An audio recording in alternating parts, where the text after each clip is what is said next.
Aux commandes et à la tâche, plus de 1100 travailleurs qui veillent de jour comme de nuit à assurer et garantir la production. Réalisée en 1964, la raffinerie d'Alger a été réhabilitée à 2 reprises, une fois en 2010 et une autre en 2016. Elle produit de l'essence, du gasoil, du kérosène et d'autres dérivés du pétrole destinés au marché national et international.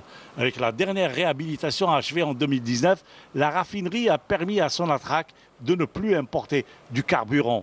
L'Algérie est passée à l'autosuffisance. Effectivement, on n'importe plus d'essence. On n'importe plus d'essence. Donc, par rapport à la raffinerie d'Alger, on est passé d'un traitement de 2,7 millions de tonnes par an de traitement à 3,650 000 tonnes par an, soit une augmentation quand même qui est assez conséquente de 35%. Et le plus important, c'est la reconversion totale du brut au niveau de la raffinerie d'Alger.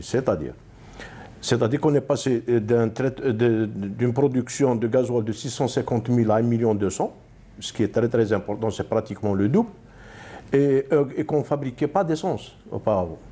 Mais maintenant, quand même, avec la nouvelle raffinerie, avec cette réhabilitation, on est passé à une production de 1,3 million de tonnes d'essence et sans plomb. Un défi relevé grâce à un investissement important dans les infrastructures, certes, mais pas seulement. Le plus important encore, c'est la formation de la ressource humaine qui a su prendre le relais du départ des étrangers, surtout en pleine crise de la Covid-19.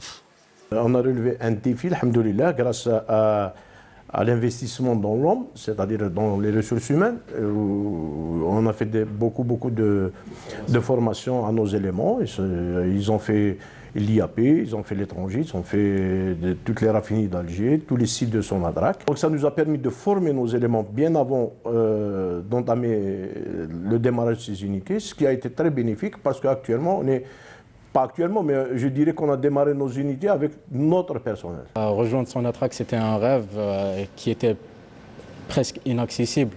On croyait qu'il fallait connaître quelqu'un alors que pas du tout.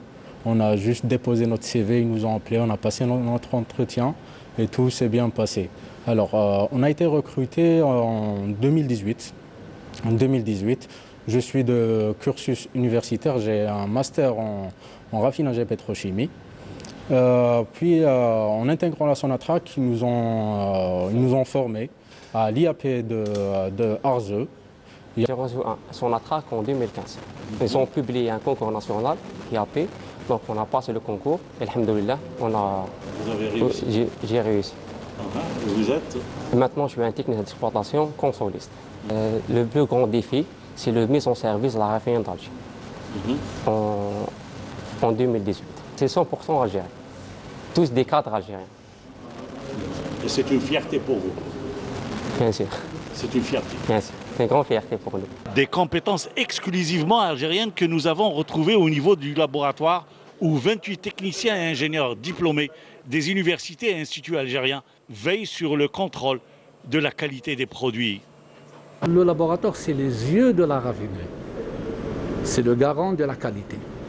Donc nous sommes un laboratoire qui est certifié et qui est accrédité pour le Jet A1 et de mettre le produit sur le marché national ou bien le marché international. Le point névralgique de la raffinerie reste la salle de contrôle centrale. Tout est géré, observé et commandé à partir de cette salle, depuis l'arrivée du pétrole brut jusqu'à la sortie des produits finis. Il y a plus de 22 personnes qui travaillent jour et nuit en continuité, jour férié, non-stop. C'est un travail 24 sur 24. Ils suivent à part l'arrivée de brut, dès son arrivée à son traitement, dès le début du traitement jusqu'à le départ. Plus de 50 ans après la nationalisation des hydrocarbures, la raffinerie de Sidi Rezine reste l'autre fleuron de l'industrie pétrolière algérienne.